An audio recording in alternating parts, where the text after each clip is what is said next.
மறுபடியும் சொல்றேன், கட்சி நிதின்ற பேர்ல அடிச்ச கொள்ளைய ஒண்ணு ஒன்னா கவர்மெண்டோட கஜானாக்குள்ளேயே கொண்டு சேர்த்துக்கிட்டே இருக்கிறாங்க. இப்பவும் சொல்றேன், மக்கள் பணத்துல இருந்து ஒரு பைசா கூட தொடமாட்டோம், தொடவும் விடமாட்டோம், தொட்டா விடமாட்டோம், இதுக்கு முன்னாடி தொட்டவங்களையும் விடமாட்டோம்.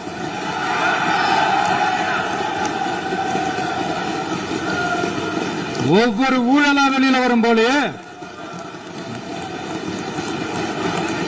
ஒவ்வொரு வேஷமா கலைஞ்சிரும் போலயே இங்க இருக்கிற நிறைய பேரு நடுங்கி போய் இதுல நம்ம மேல அவதூறு வேற. இப்ப புதுசா ஒரு வெப்பன் ஒண்ணு கொண்டு வந்திருக்காங்க. அது என்ன தெரியுமா? அவங்க தயவால தான் நம்ம ஆட்சி நடக்குதான். மக்கள் தயவால இந்த ஆட்சி நடந்துகிட்டு இருக்கு.